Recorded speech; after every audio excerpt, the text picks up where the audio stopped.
안녕하세요. 예, 좀 보시는 바와 같이 제가 발이 약간 불편해요. 예, 좀 이렇게 돌아다닐 때 껌덕거리면서 다닐 것 같은데 죄송한 말씀 드리고요. 예, 이미 여러분들을 물어보셨지만 어제 밤 11시경에 제가 여기 청소를 괜히 저 혼자 멋있게 한다고 스케이트보드 타면서 하다가 이렇게 공중에서 이렇게 살짝 한 바퀴 돌고 이렇게 됐습니다. 죄송한 말씀 드리고요. 예, 안타까운 웃음이셨으면 좋겠네요. 이렇게 한심하다는 듯이 웃으시면 제가 좀 약간 상처가 되고요. 네. 저도 스스로 되게 당황스러웠고요.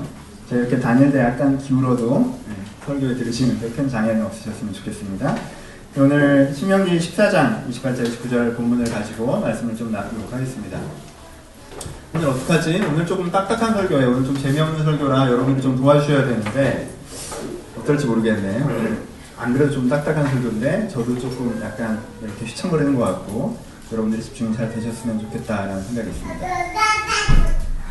예, 그렇게 해줄 거라고 얘기하는 것 같네요. 오늘은 11조 설교할 겁니다. 보시는 바와 같이 제가 우리 교회 이 교회 하면서 11조 설교 처음 하는 것 같은데요. 11조라는 헌금에 대해서 좀 설교를 해보려고 합니다. 그래서 재미없을 거예요. 중반부까지는. 근데 믿고 따라오시면 후반부에 재밌어질 수도 있어요. 김보영사 헌금 설교하네? 오늘 재미없겠다라고 딱 놓지 마시고 그럼 여러분 이렇게 취사 선택하지 마시고 내가 시작을 못하는 이 안타까움을 알겠지? 지루해 저를 버리지 말아주세요. 오케이. 교회에 다니다 보면 11조라는 헌금이 있습니다. 그쵸? 우리는 약간 이렇게 생각하네요. 하나님의 것이니까 딱 때려서 하나님께 드리자. 이렇게 돈은 하나님이 주신 것이라는 걸 인정하는 방법이다. 내가 이렇게 하나님께 10분의 1을 드리면 주님께서 그 이상으로 나에게 갚아주신다. 이런 식의 설명을 많이 듣습니다. 그렇죠? 우리가 하나님께 내는 세금, 하나님께 주신 것이 인정하게 되는 세금인 것처럼 내고 그리고 그렇게 하는 걸 하나님께 기뻐하신다라는 식으로 이제 생각을 하고 있는데 뭐 좋은 생각이고 맞는 생각이라고도 할 수 있습니다. 그런데 굉장히 단순화되었기 때문에 그 의미가 틀리게 전달되는 것 아닌가라는 생각이 들 때도 있습니다.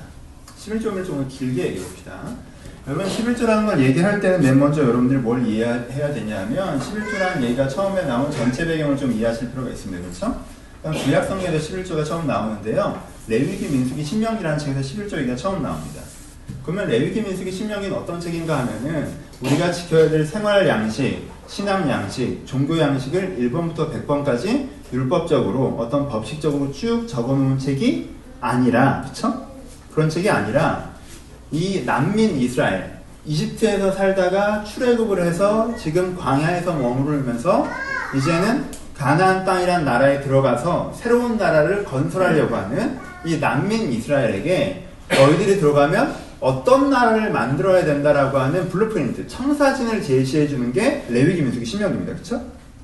그러니까 단지 그냥 법조문들이 아니라 블루프린트예요. 이런 식의 나라가 돼야 된다라는 이야기를 하고 있고요. 이런 식의 나라라는 그 나라의 하부 구조 중에 하나에 뭐가 들어가 있는 거예요? 11조라는 얘기가 들어가 있습니다. 그러니까 전체 그림을 이해하지 못하는 상태에서 그걸 본다는 것 자체가 큰 오해를 만들 수가 있습니다. 그럼 전체 그림은 어떻습니까? 아주 간단하게 얘기합시다. 이 사람들이 만들고 했던 나라의 신앙적인 의미, 영적인 의미 여러 가지가 있지만 일단 11조에 개연되어 있는 어떤 구조적인 의미를 좀 살펴보겠습니다. 이 나라는 두 가지 의미에서 독특한 나라였는데요. 첫 번째, 이 나라는 왕이 없는 나라였습니다. 왕이 없다? 라고 하면 여러분들이 단성적으로 한 사람의 왕을 생각하는 경우가 있는데요. 왕이 없다는 건 뭐가 없는 겁니까? 왕이 없다는 건 공무원이 없다는 뜻입니다. 그렇죠? 왕이 없으면 신하가 없어요. 신하가 없으면 부서가 없습니다. 부서가 없으면 관계조직이 없고요. 관계조직이 없으면 하부구조도 없는 거예요. 공무원이 없는 나라입니다. 우리나라에 공무원이 없다고 생각해보십시오.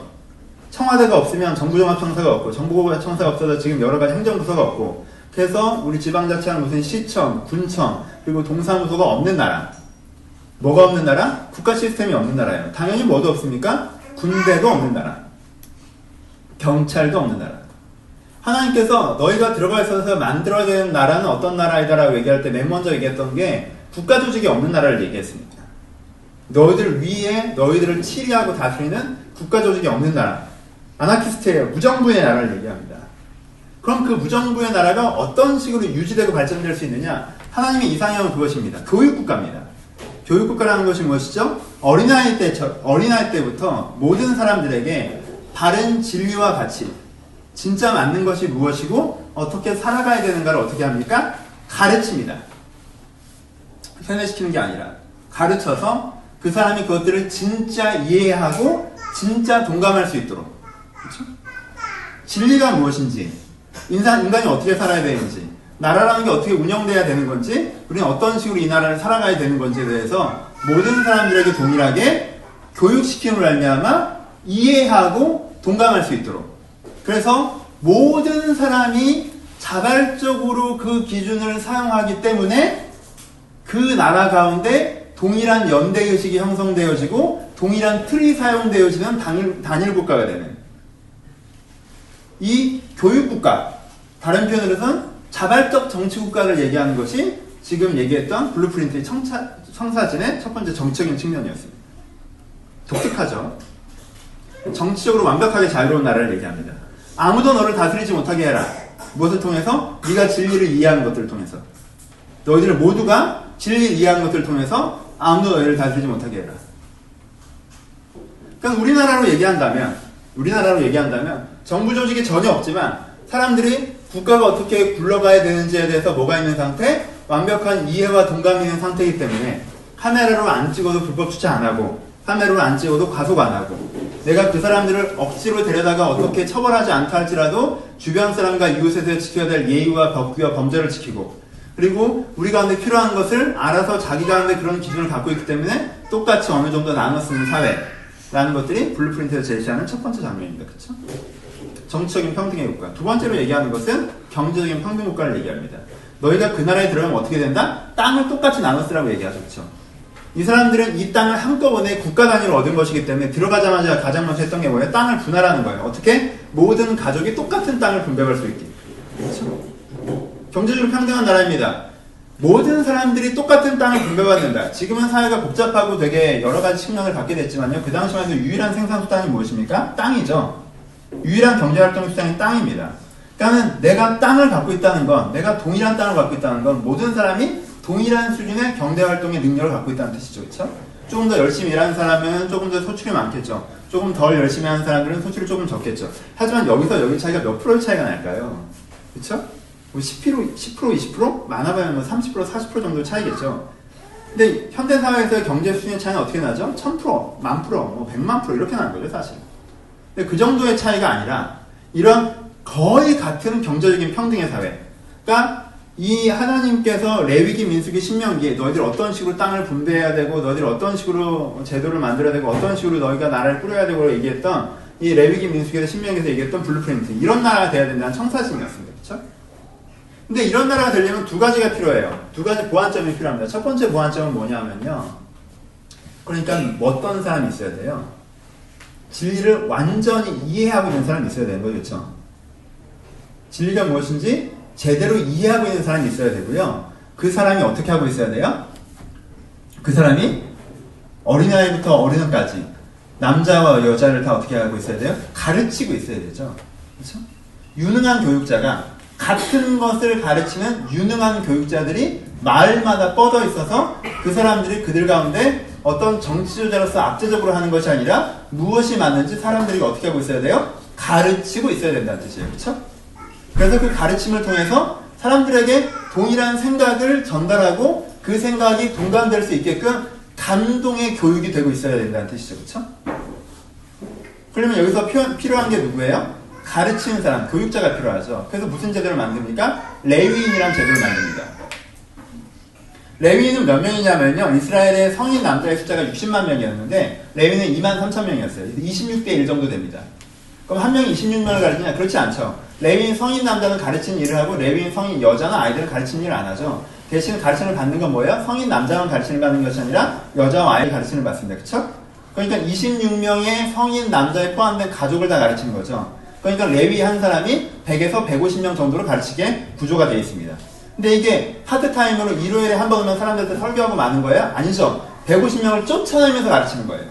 아이들을 가르치고 어른들을 가르치고 남자를 가르치고 여자를 가르치면서 그들의 삶의 그림 속에서 어떻게 영적으로 살아가야 되는지에 대해서 150명을 쫓아다니면서 가르치는 겁니다. 그러니까 이게 풀타임 잡이 돼야 되죠. 그럼 레위는 뭐 먹고 살아요? 그리고 레위는 식솔들은 무엇을 먹고 삽니다. 무엇을 먹고 삽니까가 첫 번째 문제예요. 그렇죠? 이 첫 번째 문제를 해결하려면 간단하죠. 26명이, 그쵸? 성인 남자 26명이니까. 26명이 26분의 1로 나누어서 이 사람에 대해서 페이를 제공하면 이 레위인 제도가 유지가 될 수가 있는 거예요. 그렇죠? 그러니까 첫 번째 발생한 게 뭡니까? 26분의 1이죠. 그렇죠?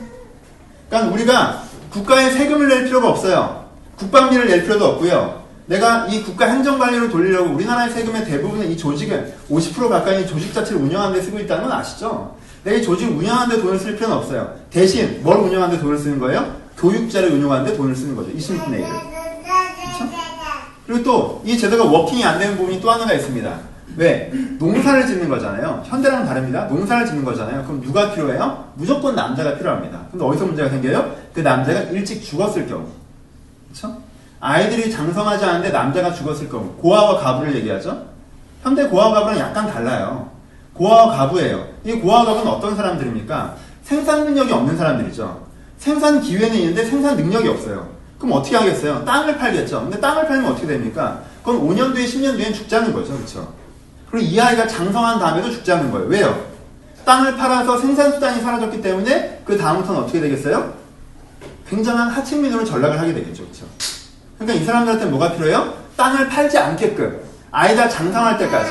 그래서 그 땅을 농사 지을 수 있을 때까지는 어떻게 해야 돼요? 그 땅을 렌탈에 드는 수입도 있을 수 있겠지만 기본적으로는 그것들을 서포트할 수 있는 재정이 필요한 거죠. 그렇죠? 그게 봤던 것이 30명분의 1 정도를 봤던 것 같습니다. 3, 40명분의 1. 3, 40명 있으면 한 집 정도는 아버지가 좀 일찍 돌아가신다든가 남편이 병에 걸려서 생산 능력을 할 수 없다든가. 그리고 또 한 경우가 뭐예요? 거류민이 나옵니다. 거류민은 외국에서 온 사람들을 얘기해요. 그쵸? 그러니까 처음에 땅을 분배받지 못한 사람. 근데 이 이스라엘 나라 특징상 땅을 살 수가 없잖아요. 그쵸? 그럼 어떻게만 참여하겠어요? 노동자로만 참여하겠죠. 하지만 그렇게 되면 이 사람은 똑같은 노동을 하면서도 굉장히 적은 수익을 가져가게 되겠죠. 자기 땅에서 일하는 것보다. 그러니까 이 사람한테 뭐가 필요하다는 거예요? 자기 땅에서 일을 하는 사람만큼의 소득이 유지될 수 있는 서포트가 필요해지는 거죠. 왜? 이 사람이 하층민이나 종으로 전락하지 않도록. 그렇죠? 그럼 뭐가 필요해요? 이 거류민에 대해서도 한 30명분의 1 정도가 필요한 거예요. 그럼 그게 합쳐지면 20분의 1 정도가 되죠. 그렇죠? 그럼 그걸 다 합치면 어떻게 되는 거예요? 10분의 1이 되는 거예요. 오케이?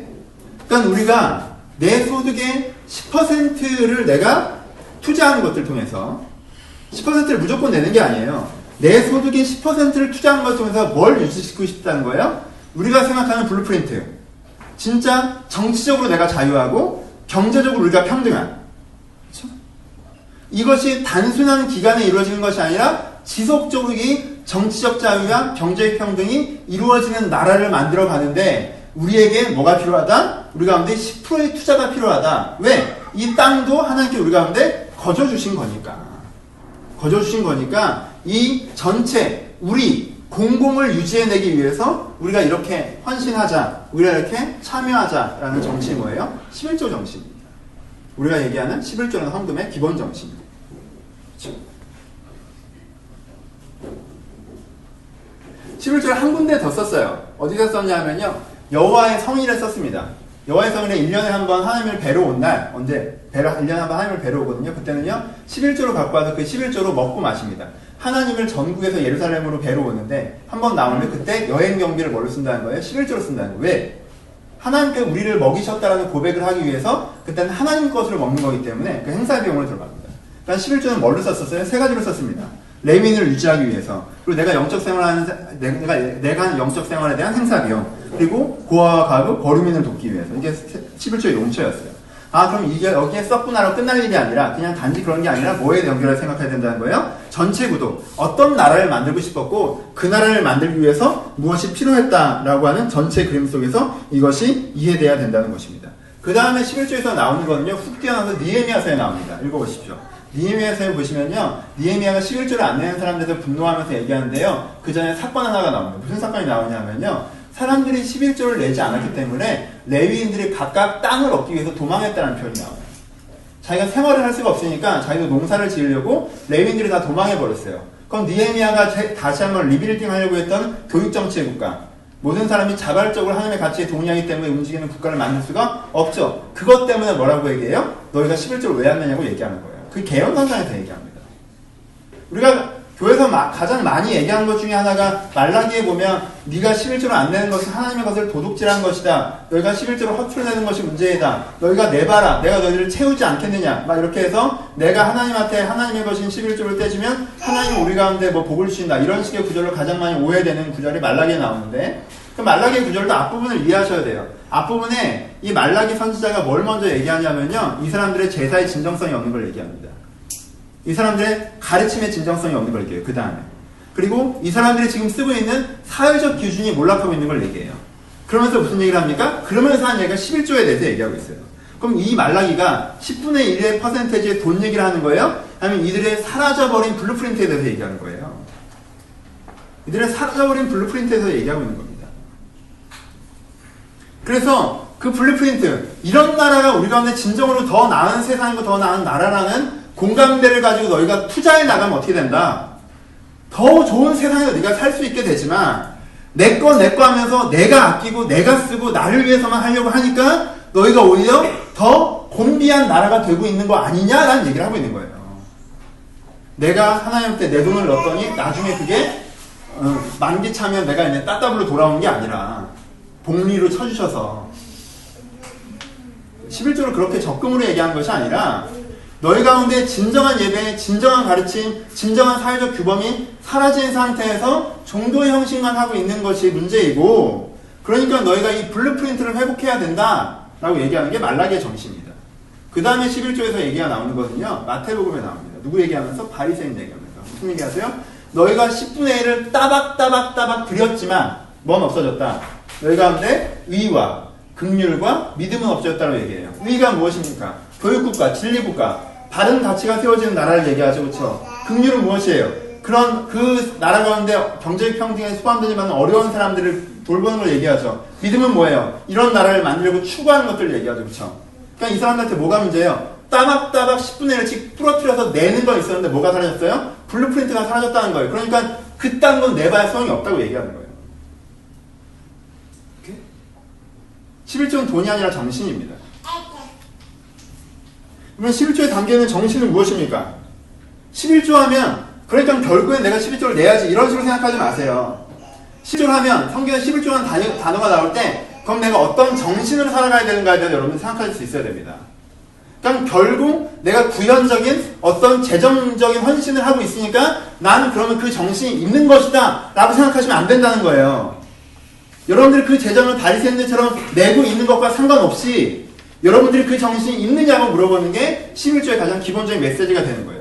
여러분 이 단어 정의를 새롭게 하지 못하시면요 전체 성경에서 나오는 11조의 단어 의미가 오해되는 것입니다. 11조의 정신이 무엇입니까? 첫 번째, 하나님의 세상에 대한 건강한, 하나님이 생각하는 건강한 세상에 대한 청사진을 갖는 것입니다. 그게 11조 정신의 첫 번째입니다. 여러분한테 묻습니다. 더 나은 세상에 대한 청사진이 있습니까? 지금의 여러분들이 살고 있는 세상이 아니라 더 좋은 세상에 대한 청사진이 있으세요? 우리는요 더 나은 나에 대한 청사진이 있기만 해도 되게 대단한 사람인 것처럼 얘기합니다. 이 사람이 되게 비전적이고 이 사람이 되게 가치적이고 이 사람들이 좀 열정적이라고 하는 게 겨우 더 나은 나에 대한 청사진 정도입니다. 내가 어떠한 정도의 위치에 올라가서 어떠한 정도의 내면으로 살아가고 어떠한 정도의 생활을 영위하는 더 나은 나를 생각하기에 바쁩니다. 하지만요 11조가 얘기하는 거 뭡니까? 여러분들에게 더 나은 나에 대한 청사진만이 아니라 더 나은 뭐에 대한? 더 나은 세상에 대한 청사진이 있어야 한다는 것입니다. 그렇지 않습니까? 여러분 오해하지 마세요. 여러분들 아주 괜찮은 사람이 돼도요 세상이 괜찮으시지 않으면 나는 행복하게 살 수가 없습니다. 그렇지 않아요? 여러분들이 기독교 세계는 되게 건강한 사람이 된다고 합시다. 여러분 되게 건강한 사람이에요? 여러분 되게 가치 있는 사람들이에요? 여러분 의미 있는 사람이에요? 성실한 사람이에요? 근데 세상이 약해요. 그럼 여러분들의 삶의 라이프 서클은 어떻게 될 수밖에 없어요? 순도대적 서클밖에 될 수 없어요. 더 나은 나는요 더 나은 세상이 있을 때만 행복하게 살 수 있습니다. 그렇지 않습니까? 아이를 건강하게 잘 키웠어요. 이쁜 아이입니다. 좋은 아이예요. 이 아이가 의미와 가치를 알아갑니다. 근데 학교가 성적으로 애들을 평가하고 아이들끼리는 싸움 잘하는 걸 평가하고 뭐 하나 조그만 거 하나 잘못 걸리면 따돌리고 공격하고 하는 사회 속에 살아간다고 합시다. 그 교실에서 살아간다고 해요. 이 아이가 건강한 게 그렇게 큰 의미를 갖습니까? 그 아이 인생에 행복감이 있어서는? 여러분들 마찬가지. 여러분들 굉장히 건강하게 컸다고 생각해 보세요. 여러분들 건강하죠. 여러분들 좋은 사람이에요. 바른 균형 가치가 있어요. 하지만 여러분들이 살아가는 교실, 그것이 가정이건 그것이 직장이건 여러분들이 살아가는 교실에서 쓰는 가치가 여러분들이 돈으로 평가하고 여러분들 능력으로 평가하고, 여러분들 외모로 평가하고, 여러분들을 이용하려고 하고, 여러분들을 공격하려고 하고, 사소한 것들이 별로 중요하지도 않은 것들을 지적하면서 여러분들 인간 이하의 평화를 한다면 여러분들이 거기서 의미있게 살아갈 수가 있습니까? 없습니다. 더 나은 나에 대한 꿈으로만은요, 내가 건강한 삶을 살 수가 없어요. 더 나은 세상에 대한 꿈이 있어야 돼요. 왜 세상은 어떻게 만들어집니까? 세상은요, 개인이 세상을 만들거나 하는 의지가 없을 때는요, 세상은 발생합니다. 아주 간단한 거예요. 사람들이요, 그냥 아무 생각 없이 쓰레기를 버려요. 전체를 생각하지 않아요. 그냥 먹고 쓰레기통이 없으니까 버렸어요. 그럼 어떻게 돼요? 그 공연이 끝나고 거기는 쓰레기장이 되는 거예요. 그쵸? 그 사람들이 내가 이게 버리면 편하지만 이런 식으로 하면 전체가 안 좋아진다. 우리가 전체를 좋게 하기 위해선 내 쓰레기를 챙겨서 봐야 된다라는 공공성에 대한 인식이 있을 때, 이런 식의 세상이 돼야 되기 때문에 그런 세상을 만들어야 된다는 공공성의 인식이 있을 때 뭐예요? 더 나은 세상이 만들어지는 거예요. 내가 공공성에 대한 인식, 세상은요, 사람들이 만들려고 하지 않으면요, 발생해버립니다. 사람들이 다 내 자식만 공부 더 잘하게 하고 싶고 내 자식만 1등하게 하고 싶어요. 그럼 어떻게 돼요? 전체로 경쟁사회가 만들어지는 거죠. 그리고 그것이 우리 아이를 공격하죠. 나만 좋은 회사 들어가고 싶고 나만 편하게 살고 싶어요. 그럼 어떻게 돼요? 그것이 결국엔 경쟁사회를 과도하게 하고 예전보다 더 깊은 경쟁을 만들고 그것이 결국은 나를 공격해요. 여기다 투자하면 돈이 되고 뭐 내가 아파트를 사면 어떻게 되고 뭘 사면 어떻게 되고 내가 그런 식으로 해요. 그럼 뭐예요? 버블이 생기는 거예요. 그리고 그 버블이 나중에 나를 공격하죠. 우리나라 사람들 참 재밌는 거 있습니다. 여러분 재밌지 않습니까? 뉴스 보다 보면 IMF 때 금융위기 때 보잖아요. IMF 때 금융위기 때 야, 니네 둘이 대화하기까지 하면 내가 힘들어. IMF 때 금융위기 때 보면요, 기업들이 되게 어렵죠. 그럼 이런 얘기를 막 하기 시작합니다. 기업이 사회에 미치는 영향, 기업이 망하면 국가 경제가 어떻게 되는지. 그래서 뭐라고 얘기해요? 기업이 우리의 것이라고 얘기해요. 그 얘기잖아요. 기업이 우리의 것이래요. 기업이 국가 경제에 안 좋은 영향을 미치고 기업이 사회에 안 좋은 영향을 미칠 수 있기 때문에 이게 망하면 기업은 우리의 것이, 우리가 함께 힘을 내서 살려야 되는 거예요. 안 좋을 땐 우리 것이랍니다. 근데 좋았어요. 사상 최고의 실적을 갱신했습니다. 이제는 다시 한번 경기가 화랑이 됐어요. 금융도 살아났습니다. 실적이 오르고 있어요. 수익률이 늘어납니다. 그럼 누구를 뭐라고 얘기해요? 그럼 그게 회장이 유능해서 그렇대요. 새로운 CEO가 잘했다고 그렇다고 치고 그 사람들이 잘나서 그렇다고 그럽니다. 그럼 기업은 누구의 것이에요? 기업의 것이래요. 사람들 재밌지 않습니까? 되게 재밌는 발상들을 많이 합니다. 부동산이요, 요즘 어렵습니다. 하우스푸어 얘기가 있죠. 물론 하우스푸어 문제는 기업 문제가 조금 더 복잡할 수는 있습니다. 하지만 그럼에도 불구하고 정서적으로 단순화시켜보면 하우스푸어 문제가 많았습니다. 많은 사람들이 대출금을 많이 끼고 집을 장만했어요. 근데 집값은 오르지 않고 계속 정체입니다. 금리가 올라갈 수도 있고요. 또 더 오르기도 할 것 같고요. 그러니까 재정 부담이 되게 늘어나죠. 그것 때문에 사람들이 굉장히 어렵고 있어요. 그러니까 하우스푸어 문제는 우리 모두의 문제래요. 그럼 경기가 문제가 생기고 그 경기의 문제가 장기적인 경기 침체의 원인이 될 수도 있고 그때 이 하우스푸어 문제를 해결해야 되고 근데요, 부동산 경기가 좋았을 때는 어땠죠? 내가 어떤 아파트를 샀어요. 3억이 올랐습니다. 4억이 올랐습니다. 그게 우리의 것인가요? 아니죠. 그의 것이죠. 내가 안목이 좋았던 것이고 내가 판단을 잘했던 것이고 내가 기가 막힌 타이밍에 들어간 거예요.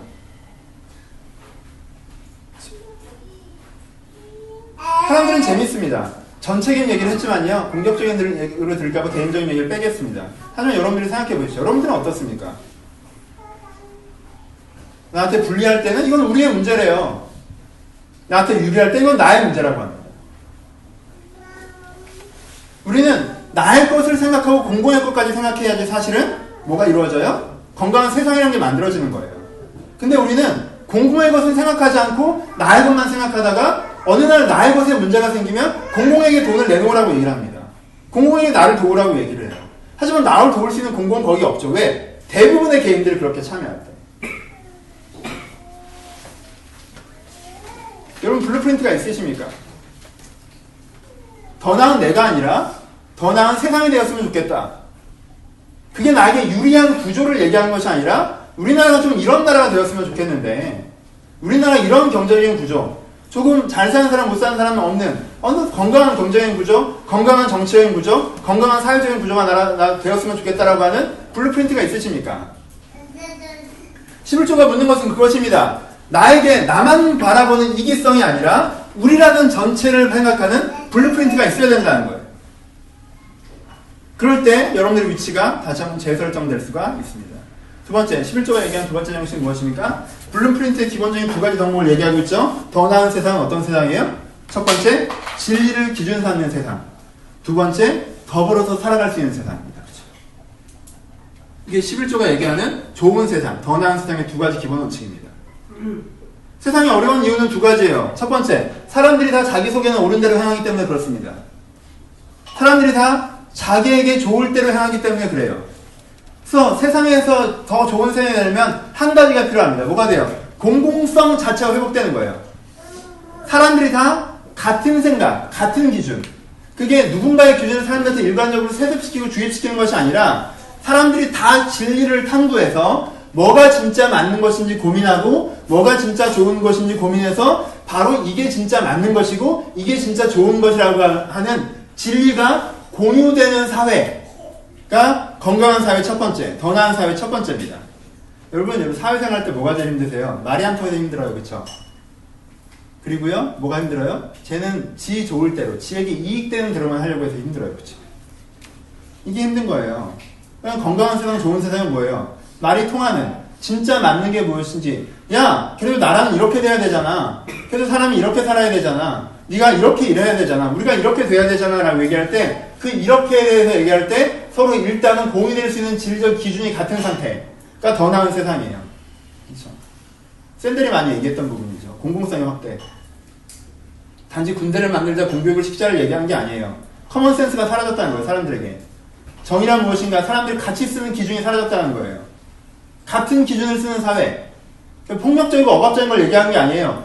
같이 진리를 알아가고자 해서 만들어진 최선책을 공유하고 있는 같은 기준을 쓰고 있는 사회. 물론 신앙에서는 그것에 뭐가 들어가요? 종교가 분명히 들어가죠. 하나님을 알고 있는 사회, 하나님의 기준에 동의되는 사회, 하나님의 기준에 의해서 소통되는 사회가 들어가죠. 두 번째, 건강한 사회는 어떤 사회예요? 더 나은 사회는 더불어 사는 사회예요. 긍휼의 사회. 고아와 가부가 어려워요. 남편이 죽었어요. 내가 죽인 거 아니에요. 왜 내가 도와야 돼요? 거름이 들어왔어요. 야, 니네 나라 가서 살아. 왜 여기 왜 왔어? 아니에요. 여기서 사니? 근데 나보다 많이 갖지 못하고 있네? 그럼 너는 배려받아야 돼. 사회적 기회를 얻지 못하고 있니? 그럼 내가 배려받아야 돼. 그러니까 이것은 고아와 가부의 문제와 거류미의 문제는 현대 한국 사회에서 어떻게 적용되어야 될까요? 거류미의 문제는 기회를 받지 못한 사람들의 문제입니다. 다른 사람들은 사회적 기회, 땅을 분배받았는데 거류민들은 사회적 기회, 땅을 분배받지 못했어요. 그러니까 몸으로 때릴 수밖에 없다는 겁니다. 그러니까 기회를 부여받지 못한 사람들, 우리나라에서는 실업 문제가 되겠죠. 능력이 있는데 기회가 없는 사람들. 교육의 문제가 되겠죠. 같은 기회가 제공되어져야 됩니다. 그게 더불어 사는 사회. 또 반대로 얘기하는 부분에 있어서는 아까 얘기한 것처럼 능력이 없는 사람들, 그것을 할 수 없는 사람들에 대한 어떠한 배려가 이루어질 것인가의 문제. 이것이 성경에서 얘기하는 더 나은 세상의 두 번째, 더 나은 세상의 기본적인 의미. 세 번째, 11조의 기본 정신이 무엇입니까? 그러면 세 번째, 그거에 대해서 네가 헌신한, 디보셔널 마음이 있는 거야. 네 역량을 투자할 마음이 있는 거야. 11조는 이 세 가지를 동의한다는 뜻입니다. 첫 번째, 더 나은 세상에 대한 블루프린트가 있는가? 그리고 네가 생각하는 더 나은 생각은 진리가 공유되는 세상이고 약자가 배려받는 사회인가? 그리고 그런 세상을 위해서 네가 일정 부분 네가 갖고 있는 역량을 나눌 마음을 갖고 있는가? 이 세 가지 마음이 있고 그 세 가지 마음으로 네가 행동하고 있다면 너 인생에 뭐가 있는 사람이다? 너 인생에는 11조가 있는 사람이다 라고 얘기하는 것입니다. 너무 큽니까? 작게 가봅시다. 여러분 가정에서 어떻습니까? 공공성 있으십니까? 엄마 나한테 이랬으면 좋겠고 남편 나한테 저랬으면 좋겠고 애는 이렇게 저랬으면 좋겠어요. 그렇게 하면 내가 더 편할 텐데. 여러분 공공성이 없는 거예요. 그렇게 생각하면 안 됩니다. 무슨 생각을 해야 돼요? 우리 가정은 어떤 가정이 돼야 되나? 어떻게 되는 것이 우리 가정에서 맞는 것인가? 그 맞는 것이 되려면 그럼 나는 무엇을 거기에 대해서 내가 내 역량을 할 수 있는가? 그리고 우리 가정 중에서 가장 배려받아야 되는 사람은 누구인가? 교회도 마찬가지입니다. 여러분들 직장도 마찬가지고요. 내가 속한 3명의 공동체, 4명의 공동체, 5명의 공동체, 10명의 공동체에서 동일하게 내가 이 영역에 대한 블루프린트를 갖고 있고 두 가지 기준으로 그것을 적용하고 그래서 내 역할을 하겠다고 얘기하는 그게 뭐예요? 11조의 정신이에요. 11조의 가장 기본적인 정신은 그러니까 뭐예요? 내가 세상에 소비자로서 참여하는 것이 아니라 생산자로서 참여했다고 고백하는 것이 바로 11조의 정신이에요. 여러분 세상에 소비자로 참여하고 싶습니까? 생산자로 참여하고 싶습니까? 내가 쇼핑하던 이 세상에 와서 세상 사람들이 나한테 잘해줬으면 좋겠고, 나한테 그냥 기회가 떨어졌으면 좋겠고, 나한테 그냥 대박이 났으면 좋겠고, 그래서 내가 이 세상을 잘 소비하고 가기를 원하십니까? 하면 이 세상을 조금 더 나은 세상으로 만들어가는 생산자로서 이 세상에 참여하기를 바라십니까? 이것이 11조를 드리느냐, 11조를 드리지 않느냐의 가장 기본적인 차이입니다. 돈을 내냐, 내지 않느냐에 대한 문제를 얘기한 것이 아니에요. 11조의 기본 정신. 그럼 너희들이 다 안 내면 우리는 어떡하지? 돈 얘기를 해봅시다. 그러면 Q&A. 부채 우리가 11조는 헌금을 드리잖아요. 그럼 이거 우리가 어떻게 해석해야 되죠? 구약에서 11조를 냈으니까 신약에서도 11조를 내야 됩니까? 아닙니다, 여러분. 오해하지 마세요. 구약에서 11조를 냈으니까 신약에서 11조를 내야 됩니까? 아닙니다. 세 가지 의미에서 아닙니다. 첫 번째, 개념이 다르다는 건 이미 설명을 드렸죠. 구약에서 11조는 뭐가 들어가 있어요? 구약에서 11조는요, 종교 일치의 종교와 정치가 일치된 상태의 구조에서 세금의 의미가 굉장히 많이 포함되어 있어요. 그렇죠? 여러분 비교해보세요. 이 이스라엘 사람들은요 10%만 내요. 근데 여러분들은 어때요? 10% 내고 세금 내고 컴패션 따로 내고, 그럼 우리가 훨씬 더 많이 내잖아. 그 사람들한테는 그게 다 거기에 포함되어 있는 거예요. 그게 세금이기도 하고요, 그게 구제금이기도 하고요, 그게 종교를 유지하는 돈이기도 하고요, 그게 내가 하나님의 의미를 고백하는 돈이기도 해요. 그러니까 구약 때 11조를 했다고 신약 때 단순 적용할 수 없습니다. 구약 때 쓰여졌던 의미와 신약 때 쓰여졌던 의미가 다릅니다. 그러니까 10%를 고집할 수가 없어요. 두 번째, 여러분 신구약 해석 자체를 어떻게 해야 되는지 아시죠? 이미 말씀을 드렸잖아요. 여러분 개신교는 어떤 종교예요? 개신교는 10계명에 나온 안식일도 안 지키는 종교입니다. 왜요? 구약의 율법은요 의미로 계승되어지지 형태로 계승되어지지 않는다는 게 개신교 정신이에요. 그렇죠? 이미 사도신경에서 피를 먹는 것 외에는 다 네 마음대로 하고 의미만 계승하라고 했어요. 껍데기는 지킬 필요가 없다고 그랬고요. 그 의미를 네 컨템포러리, 네 동시대성에 맞게 새롭게 재생산해서 구축해서 적용을 하라고 말씀을 해주셨습니다. 그렇죠? 그러니까 그 형태를 그대로 갖다 쓰는 건 되게 이상한 거예요. 그렇잖아요. 왜 거기서의 형태, 이 정신이 계승되어져서 우리가 어떻게 할지를 생각해야지, 왜 굳이 그 수많은 항목 중에서 절기도 있고 제사도 있고 유월절도 있고 다 있는데, 안식일도 있고 초막절도 있고, 오다 보니까 여호와의 뭐 하나님의 교회인가 거기 보면 뭐 초막절 대성이 뭐 하고 계시던데, 그 사람들 그 껍데기를 다 지키고 계신데 우리는 그런 것들을 지킬 필요 없고 의미가 계승된다고 얘기하는데 왜 굳이 11조라는 껍데기가 그대로 사용됩니까? 해석의 일관성이 없습니다. 그렇게 하실 필요 없어요. 세 번째, 용처가 다르면요 의미가 달라지는 거예요. 그렇죠? 한국교회가 11조를 이 사회의 진리가 세워지고 이 사회의 긍휼이 확대되는 데 쓰고 있습니까? 그럼 그렇지 않다면 11조를 내기가 어려워지는 것이에요. 내 돈이, 내가 낸 11조가 그런 가치로 쓰이고 있지 않다면요 그게 11조의 의미가 상실되는 겁니다. 그렇죠? 나는 내는 입장이고 저 사람이 쓰는 입장이니까 그렇게 되는 것이 아니에요. 여러분 이미 얘기했죠? 11조는 뭐예요? 11조는 목적 헌금이에요. 내가 더 나은 세상을 위해서 더불어 사는 마음에 내가 전부를 쓰지 않고 내 일부를 나누는 거예요. 그러니까 목적 헌금이죠. 여러분 이게 큰 차이가 있습니다. 하나님이 주신 돈이니까 10분의 1을 뿌려트려서 내고 어떻게 쓰는지는 제 소관이 아니죠. 주님께서 알아서 하도가 아니에요. 왜 그렇게 생각을 하십니까? 그것이 내가 판단하는 것과 목사가 판단하는 것이 꼭 목사가 판단하는 게 그렇게 되는 게 아닙니다. 잘못된 용처로 사용되고 있기 때문에 구약적 의미의 11조, 다른 표현에서는 정신적 의미의 11조라고 보기가 어려운 부분이 있습니다. 그래서 사실은 현대한국교회에서는 11조를 그렇게 할 필요는 없습니다. 좀 더 구체적으로 Q&A. 꼭 10%여야 하는가? 아닙니다. 10%일 필요 없습니다. 여러분들이 정하시면 됩니다. 그럼 11조를 안 해도 되느냐? 아니죠. 방금 이 말을 안 했구나. 그럼 11조를 안 하는 거예요? 아니죠. 해야죠. 어떻게? 내가 진리가 유지되는 세상, 긍휼이 확대되는 세상을 위해서 내 재정에 어느 정도의 헌신이 필요한가를 고민하시고 그것들을 헌신해 내셔야 돼요. 그렇죠? 그 진정한 11조가 여러분들의 인생에 있어야 된다는 겁니다. 있는 거 내가 번 것처럼 다 쓰지 마시고, 이 사회가 없었으면 그렇게 돈을 벌 수도 없었고, 이 사회가 없으면 그만한 역량을 가질 수도 없었으니까 이 사회를 위해서, 이 공동체를 위해서 여러분들의 일부를 사용하고 있어야 된다는 거예요. 내가 다 쓰려고 욕심부리지 말고. 그렇죠? 그런 의미에서 어떻게 돼요? 11조는 드려줘야 된다는 거예요. 그럼 첫 번째, 아까 얘기했던 꼭 10% 해야 돼요? 그럴 필요는 없어요. 여러분들 스스로 마음의 신앙의 양심에 따라서 알아서 정하십시오. 5%도 좋고요. 3%도 좋고 20%도 좋습니다. 내 여건과 양심에 따라서 나름대로의 기준을 정해서 정해도 상관없습니다. 10%라는 퍼센테이지를 법적으로 정의될 이유는 전혀 없습니다. 성경정신에서. 여러분들 생각하기에 신약적 정신에서는 이런 정신이 있으니까 자원함으로 기쁘게라는 정신이 있으니까 또한 평균되게 하는 정신이 있으니까 내가 이 세상을 위해서 지금 어느 정도 하는 게 맞나 그리고 내 신앙 양심선에서 내 신앙의 수준선에서 어느 정도 내가 할 수 있는가 정하십시오. 그리고 그걸 꼭 하십시오. 여러분 200분의 1, 300분의 1 10,000원을 정하셔도 좋아요. 하지만요 10,000원을 정하셨으면요 10,000원의 특별한 의미를 담으셔서 10,000원을 준비해 오셔서 저기 넣으세요. 한 달에 한 번, 두 달에 한 번, 석 달에 한 번도 되고 그렇게 하시면 돼요. 1000분의 1도 괜찮아요. 의미를 담으시면 돼요. 내 수준에선 이 이상은 왠지 돈이 뜯기는 것 같고 나도 먹고 살기 바쁜데 이 이상 내면 내가 부담이 된다 하지 마세요. 그 정도의 신앙 고백은 퍼센트는 여러분들이 스스로 정하시는 거예요. 그 정도의 자율성이 신앙에 있습니다.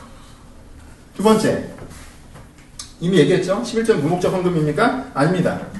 목적 헌금입니다. 그러니까 11조의 용처를 눈을 똑바로 뜨고 쳐다보십시오. 이 돈이 어디 쓰이고 있나.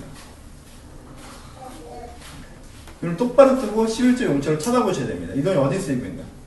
그래서요, 이런 돈을 잘 쓰는 건요, 돈 쓰는 즐거움이 있을 때 돈을 잘 쓴 거예요. 사람들은 왜 세금 내기 아까워해요? 세금을 내는데 나를 안 내주는 거 같잖아. 왜 11조가 아까워요? 11조를 냈는데 이게 어떻게 된 건지 모르잖아요. 그럼 아까운 거예요, 여러분.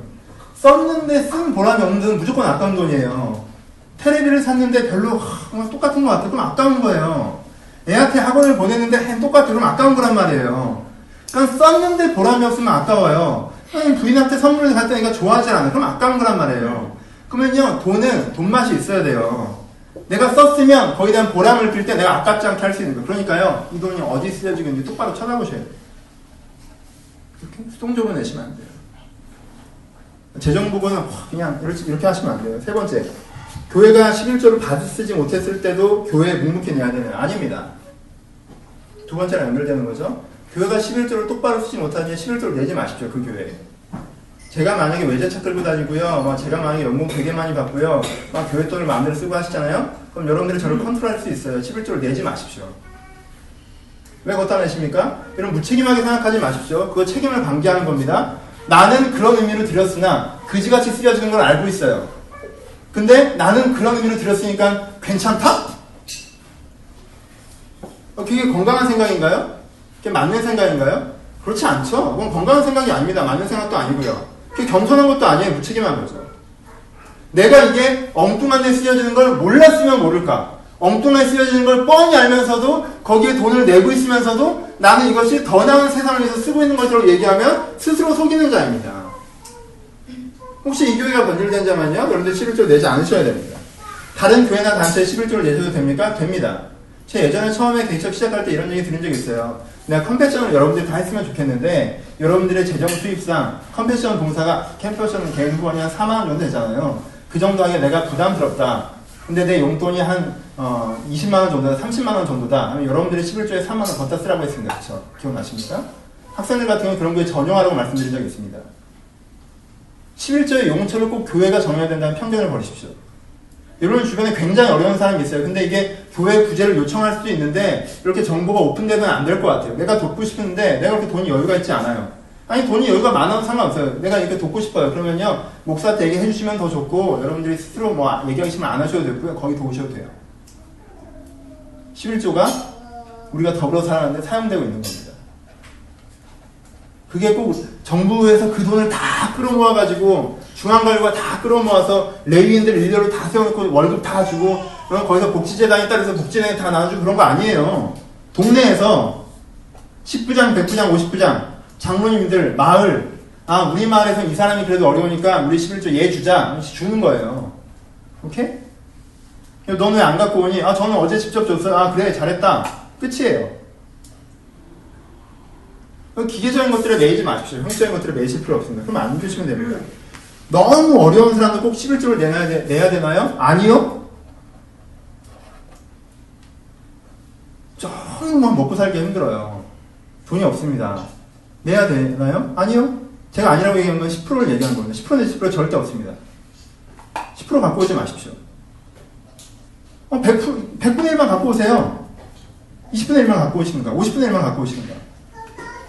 상관없어요. 거기에 맞게 정하십시오. 여러분, 우리의 11조 제도가요, 지금 여러분들 개개인의 경제적 어려움에 대해서 정확하게 피드백 해주지 못합니다. 그쵸? 그럼 여러분들은 11조를 받아야 되는 입장이세요. 꼭 안 내셔도 돼요. 근데 여러분들이 갖고 있는 선에서 고백을 담아 낼 수 있는 선은 있겠죠. 그 선은 내세요. 여러분, 가끔 제가 제일 싫어하는 얘기가 돈이 없어서 11조 내기 굉장히 망설여지는, 정말 빠듯하게 살아가는데 고작 100만원 벌어요. 11조를 내기가 망설여져요. 그러면 그 사람한테 자꾸, 내가 제일 싫어하는 얘기인데, 과부의 두랩돈 없는 가운데 드렸더니 주님께서 기쁘게 받으셨다. 이런 성경 본문 이용하시는데요. 여러분, 과부의 두랩돈 전 재산 드린 겁니다. 여러분, 누구에게 그런 얘기 하시려면요, 전 재산 헌금하고 하십시오. 그 사람 전 재산 드린 거예요. 어떻게 그 케이스를 걷다가 얘기합니까? 가난한 사람한테. 10%는 누구한테 똑같은 거 아니냐? 여러분, 1000만원 되는 사람한테 1000만원 버는 사람이 100만원 되는 거, 100만원 받는 사람이 10만원 내는 거, 심리적으로 똑같다고 말씀하시죠? 아니에요. 1000만원 버는 사람은 100만원 없어도 삽니다. 100만원 받는 사람이 10만원 없으면 못 살아요. 심리적으로 그게 어떻게 같은 돈입니까? 다른 돈이에요. 그러니까 만원만 내세요. 1000원? 1000원 할 거면 좀 빳빳한 걸로. 진심이 담겨야 되니까. 남에서는 11조, 다른 헌금은 없고 11조만 걷습니다. 그쵸? 근데 제가 11조를 내라고 할 때 이미 말씀드렸죠. 컨벤션 부분이 빠지면 빼라고 얘기하셨어요. 그쵸? 여러분이 도울 때가 있으면 도우라고 말씀드렸습니다. 11조 얘기할 때 10%라고 얘기한 적 없습니다. 20%, 20분에 30분의 1 괜찮다. 여러분들 결정해라. 믿음이 좋으시면 뭐 5분의 1을 하시든가. 그래도 돼요. 그래도 됩니다. 전 여유를 드리는 거예요. 마음대로 하십시오. 여러분의 신앙 양심의 기준에 따라서 정하십시오. 하지만 맨 처음에는 꼭 10%였으면 좋겠다고 말씀드린 적도 있어요. 왜 그랬어요? 제가 가이드 샘플로 10%를 말씀드렸던 이유는요, 지금도 10% 어느 정도 말씀드리지만 10%를 말씀드렸던 이유는 제 마음에는 이 마음이었어요. 여러분 참 오해를 하시는 것 같아서 길게 설명을 드리는데 10%만 받겠다고 얘기한 거예요. 우리 교회가 어떻게 생각하는지 기억 잘 안 나시죠? 우리 13명이 시작했어요. 그쵸? 13명이 시작했어요. 근데 월세가 나갑니다. 목사가 먹고 살아야 돼요. 그럼 여러분들이 11조를 내는 헌금의 양과 내가 필요한 그 실제 이게 교회 운영되는 운용의 액수가 같을까요? 다를까요? 다르겠죠? 훨씬 더 모자란 액수가 들어올 거예요. 근데 그럼에도 불구하고 11조만 받겠다고 한 거예요. 처음에 얘기한 게. 원래 내던 류의 헌금만 내라고 얘기한 거예요. 많은 개척교회가 감사헌금의 명목으로, 목적헌금의 명목으로 교회에 몇백만 원이 필요하니까 그 재정을 10명이든 20명이든 5명이든 채워내야 된다고 얘기하는 폐단을 막고 싶어서 얘기한 거예요. 그렇게 되면 안 됩니다. 오케이? 그래서 얘기한 가이드라인이 10%예요. 지금도 제가 여러분한테 10%를 제공합니다. 얘기합니다. 왜요?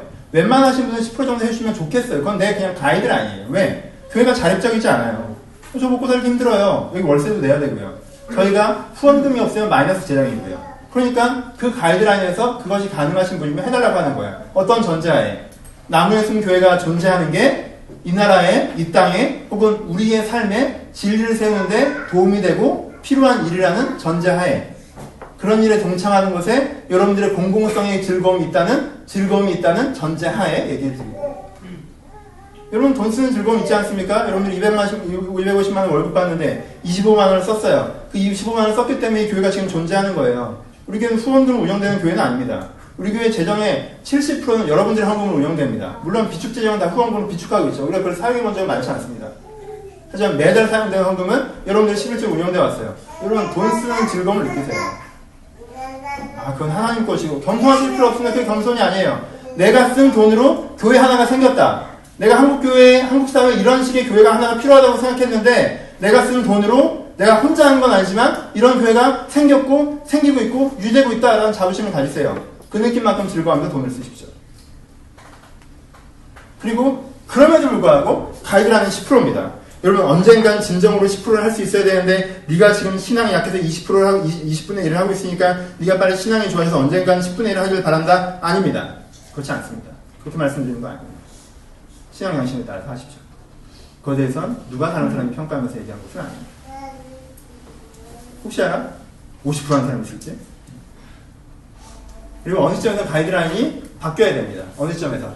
이렇게 되면 안 바뀔 거예요. 우리 교회가 독립재정이 됐는데 그 나머지 잉여분에 대해서 우리가 사회적 약자에게 잘 흘려보낼 수 있는 교회적 구조를 가질 때,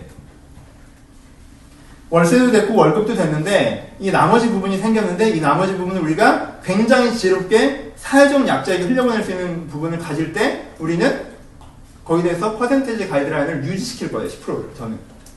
가이드라인 10% 쓰면 좋겠다고 얘기할게요. 근데 만약에 그게 되게 어렵더라고요. 해보니까. 사회적 약자에게 흘려보내는 교회를 교회가 갖는 게 어려울 때, 그럼 전 여러분들에게 그 퍼센테이지를, 교회는 5%만 하고 5%는 여러분들이 찾아서 주변에 어려운 사람이나 가족 중에 어려운 사람이나 혹은 또 여러분들이 생각하는 단체들이 하라고 할 겁니다. 전 같이 하면 더 좋겠다는 생각도 있어요. 가이드라인은 변할 거예요. 가이드라인은 법이 아닙니다. 그냥 투데이에 쓰는 거예요. 그냥 그걸 10%라고 하는 겁니다. 오해하지 마십시오.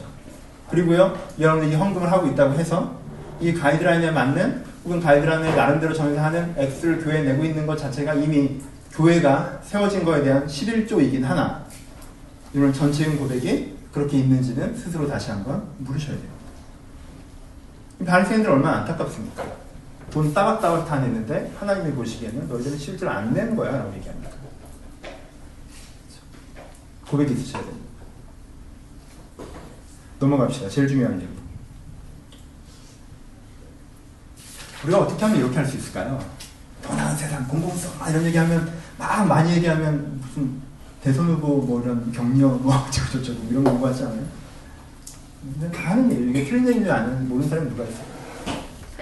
이게 맞는 얘기 모르는 사람이 누가 있어요? 다 아는 얘기. 근데 왜 우리는 그렇게 잘 안 될까? 기독교의 메시지는 그거죠. 우리는 왜 그게 안 될까? 우리는 왜 공공을 생각하기보다는 나를 생각할까요?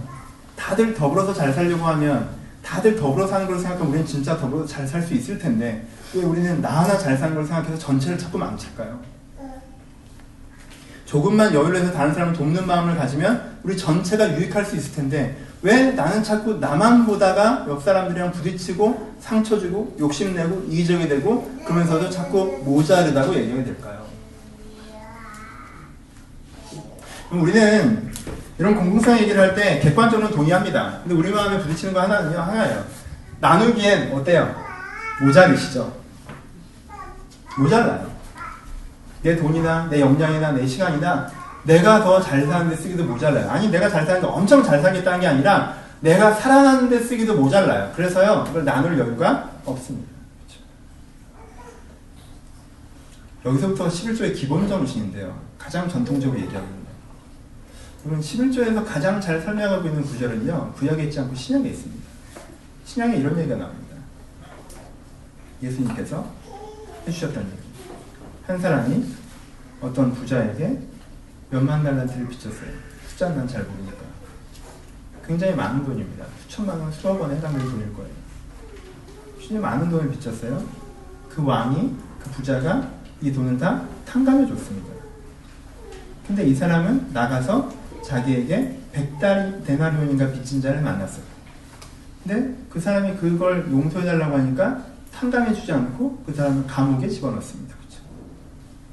그러니까 왕이 이 사람에게 화를 내는 장면이 나옵니다. 그렇죠? 이 장면을 이해합시다. 이게 11조의 가장 기본적인 정신이에요. 얘가 나한테 100데나리온 빚졌어요. 그렇죠? 근데 띄어먹으려고 그래요. 이게 맞아요? 틀려요? 틀리죠? 내가 얘한테 받아내야 돼요? 안 받아내야 돼요? 받아내야 되죠. 그쵸? 이 100데나리온이 저한테 필요해요? 안 필요해요? 필요하죠? 그쵸? 얘랑 나의 구도에서만 보면 어떻게 돼요? 내가 얘한테 내 것의 일부를 줄 필요가 있어요? 없어요? 없어요. 그쵸? 근데 구도 틀이 바뀌는 거죠. 어떤 틀로? 이렇게만 보면 내가 맞는데 여기에 또 하나의 틀이 더 있다는 거죠. 그쵸? 또 하나의 틀은 어떤 틀이에요? 나는 이미 이거랑 비교할 수 없게 굉장히 많이 받은 사람이에요. 그쵸? 그쵸? 이것과 비교할 수 없게 굉장히 많이 받은 사람이에요. 그리고 그 사람이 그 손해를 나를 위해서 감당을 했어요. 그러니까 그 배려와 받음을 갖고 있는 사람이에요. 이 틀을 들으면 이 너와 나의 틀이 아니라 너와 나와 그의 틀에서 보면 너와 나의 틀에서 보면 내가 맞는 사람인데 너와 나와 그의 틀에서 보면 내가 어떻게 되는 거예요? 내가 제일 나쁜 놈이죠. 그렇죠?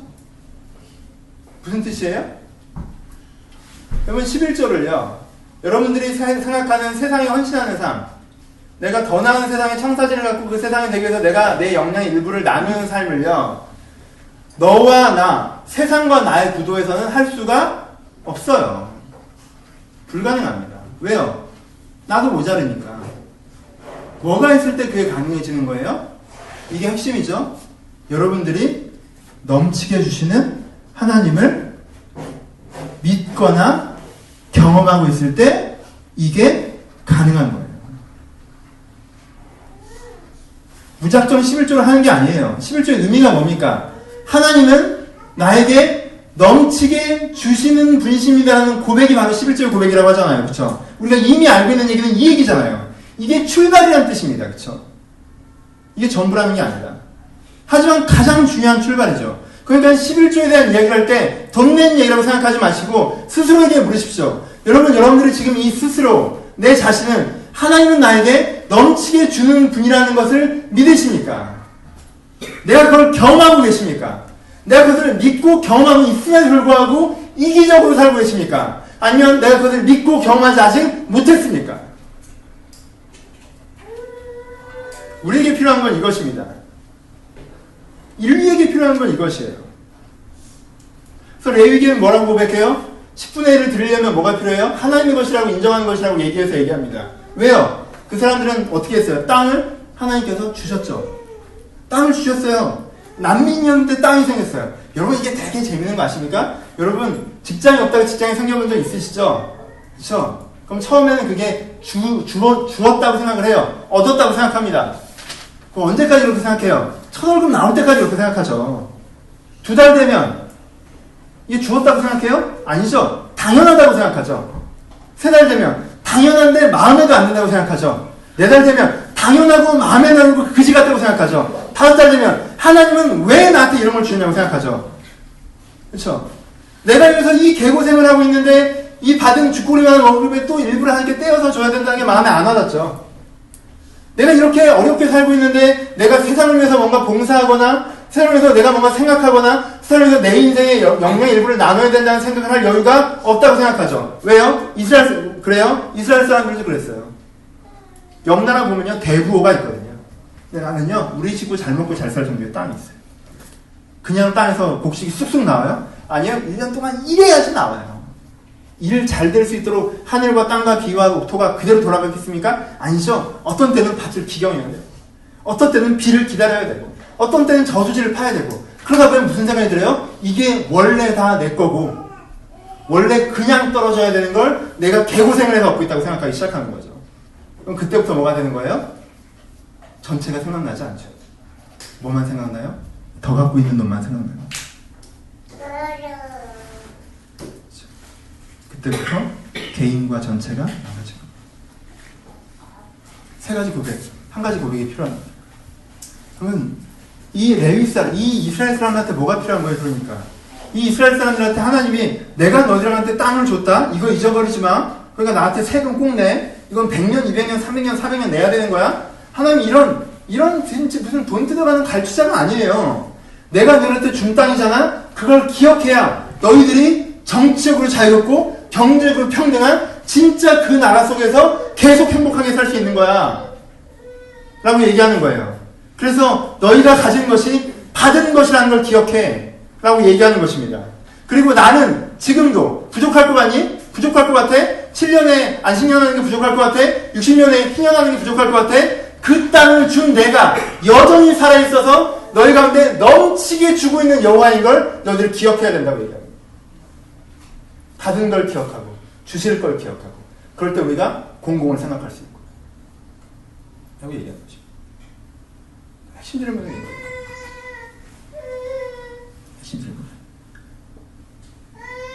하나님이 여러분들에게 주시는 분이라도 느끼고 있고 인정하고 있는가? 그럼 여러분들이 내 스스로 지금 딱 바라볼 때 정말 인생에 나한테 필요한 건 100인데 주어진 건 70이라 이 30을 내가 메꾸느라 정말 기가 막힌다라고 생각하시죠. 여러분 여기서부터 싸움을 시작하셔야 됩니다. 여기서부터 싸움을 시작해요. 여러분이 생각하는 인생의 구도는 뭡니까? 100이 필요한데 70만 주어져서 그 30을 메꾸느라 기가 차십니까? 아니면 여러분들에게 100이 필요한데 200을 주시는 하나님이 지금 당장 오늘의 현실에 좀 없어 보이더라도 여전히 여러분한테 함께 하시며 주고 있다는 걸 인정하십니다. 여러분 이게 기준의 문제라는 건 아시죠? 지금 내가 생각하기에 모자랄 수 있어요. 난 100이 필요해. 난 60이 있어. 근데 하나님 보시기엔 어떨까요? 내가 60도 줬지 않니? 100까지도 꼭 갈 거야. 난 200까지도 갈 거란다. 하지만 너한테 지금 60을 주었어. 그러니까 60에서 70, 80, 90 우리 같이 만들어보자 라고 얘기하고 계실 수 있습니다. 근데 그 사람 거에서 그 얘기를 들으려고 하지 않아요.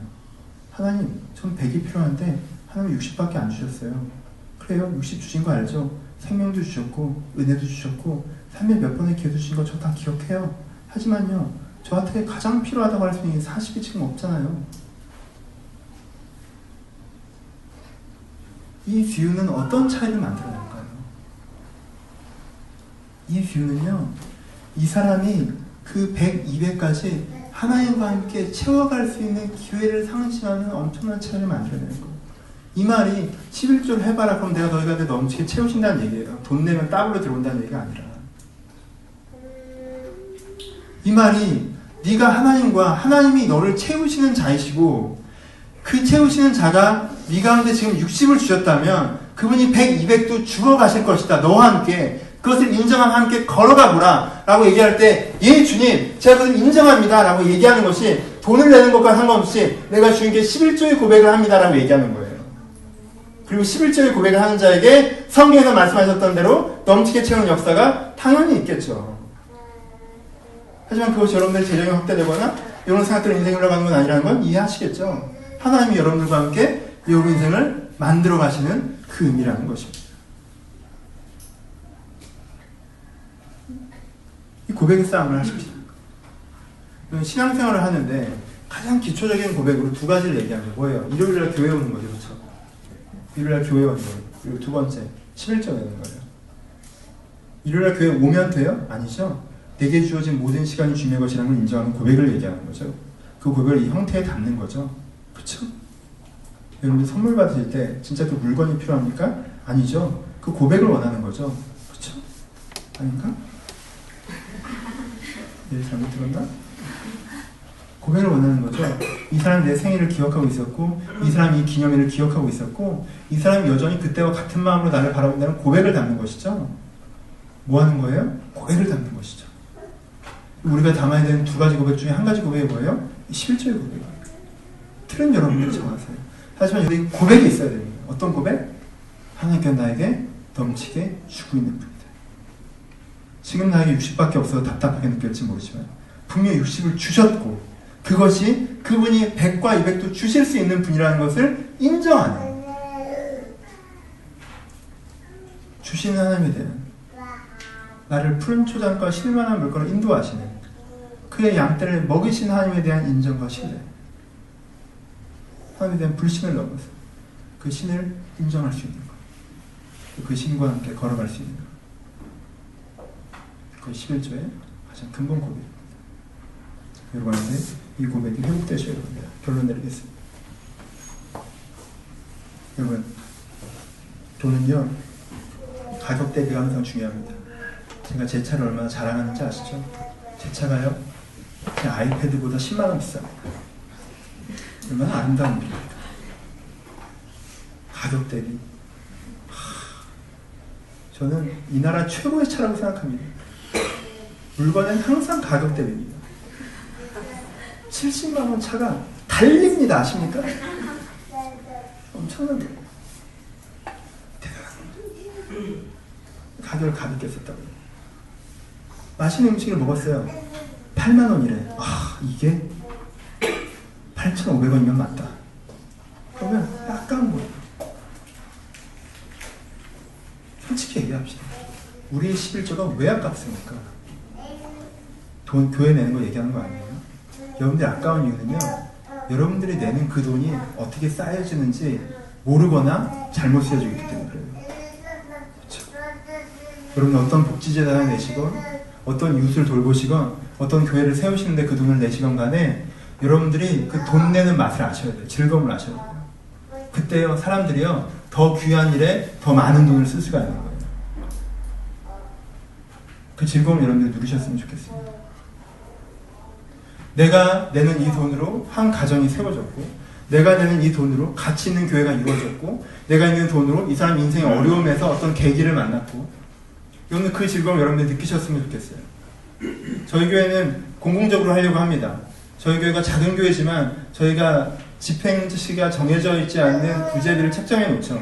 정말 600만, 700만 정도 모여있는 것 같은데, 전 여러분들 그 돈을 쓰시는 즐거움을 느끼셨으면 좋겠어요. 나는 냈으니까 교회가 알아서 하는 거고 이러지 마시고, 누군가 도움이 필요할 때 여러분들 11조로 도울 수 있습니까? 여러분들 막 1000만, 2000만 버는 거 아니잖아 지금.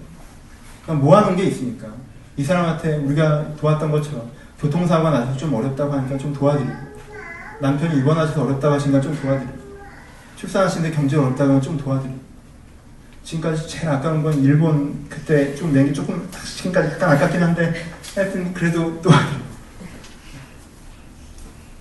여러분들 가운데 알아보고 누리는 즐거움들이 필요해요. 내 역량이 세상이 나아지는 데 사용되는 거, 내 돈과 내 역량이 세상이 더 나아지는 데 사용되는 거, 그 즐거움을 여러분들이 느끼셔야 됩니다. 그러려면 뭐가 필요해요? 첫 번째, 그러려면 뭐가 필요해요? 블루프린트가 있어요.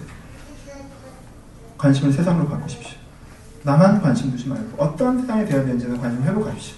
20대 초반에 잠깐 그 관심이 있다 내 인생에 매몰되지 마시고, 여전히 내 삶이 어렵다 할지라도 세상이 어떻게 되는 게 맞는 것인가 하면 그 관심을 가십시오.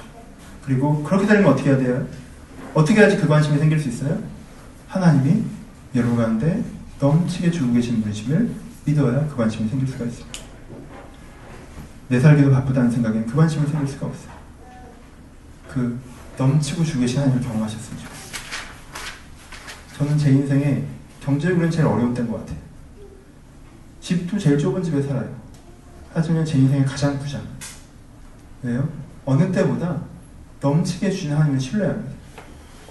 지금 주신 만큼 또 하나님이 다 주셨다는 걸 알겠어요. 옛날엔 그게 내가 이 정도 교회 부목사니까, 이 교회 처우가 이러니까, 난 원래 이 정도 일을 했으니까 그렇게 생각했어요. 그러니까 모자라다고 느낄 때도 많았고, 부족하다고 느낄 때도 많았고, 있던 돈들이 없어지는 게 짜증스럽고, 그런 일이 벌어진 게 원망스럽고. 하지만요, 지금 내가 5를 갖고 있건 10을 갖고 있건 50을 갖고 있건 60을 갖고 있건, 제가 지금 갖고 있는 게 이 교회가 여러분 한 사람 한 사람과 인연이, 내가 살고 있는 집이, 지금 갖고 있는 건강이, 심지어는 걸어갈 수 있는 다리까지도 하나님께서 넘치게 주셨다는 걸 알겠어요. 그래서 믿습니다. 하나님께서 내가 나와 세상이 더 나아지는 걸 꿈꾸며 나갈 때 주실 수 있는 분을 신뢰합니다. 그렇기 때문에 나눌 수 있는 용기가 저에게 있고, 그 용기대로 할 때 내가 하나님의 일이 일어나는, 사람이 바뀌고 교회가 세워지고 세상이 나아지는 소소한 작지만 의미 있는 변화의 즐거움을 누릴 수가 있는 것입니다. 이럴 때 인간은 내가 이 세상에 의미 있는 사람이라는 자부심을 갖고 살 수가 있는 것입니다. 그 자부심이 여러분들을 더 행복하게도 합니다. 아름다운 진정한 의미의 이 행복과 이 진정한 의미의 고백적 11조로 여러분들 삶이 들어오시기를 주님의 이름으로 축복합니다. 같이 기도하겠습니다.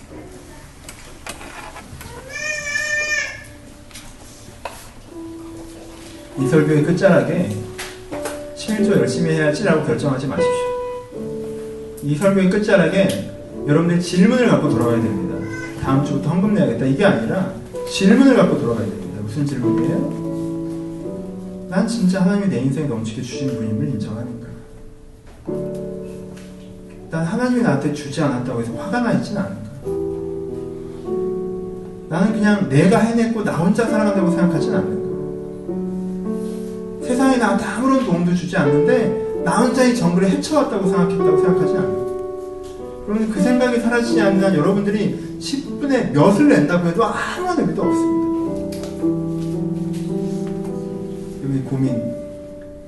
이 고민을 통한 신뢰가 회복되셨으면 좋겠습니다. 하나님, 저는 이 정부를 내 힘으로 살아왔다고 생각할 때가 많이 있고, 받아야 될 것이 많은데 받지 못하고 살아갈 때가 많이 있습니다.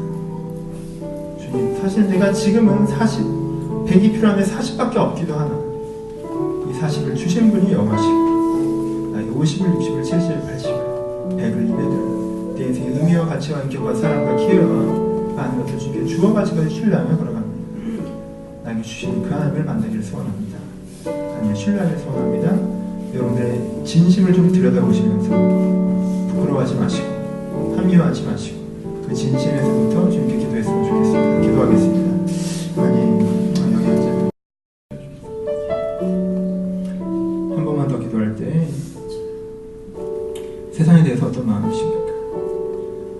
이 한국 사회, 여러분의 직장, 가정 다 정말 마음에 안 들고 거지 같고 이렇게 생각하십니까? 세상이 여러분들 분명히 길렀다는 생각 안 하시나요? 거지 같은 세상인 부분도 있지만 분명히 이 세상이 나를 가르쳤습니다. 길렀고요, 먹였고요, 입혔습니다. 한국 사회 없이 여러분들 혼자 존재할 수 있다고 얘기하지 맙시다. 안 받은 게 많다고 해서 받은 것들을 부인하지 맙시다. 그래서 세상에 조금 감사하고 세상에 대해서 사랑하는 마음을 가집시다. 감사하고 사랑하는 마음이 있어야 세상을 나아지게 하고 싶은 마음이 생깁니다.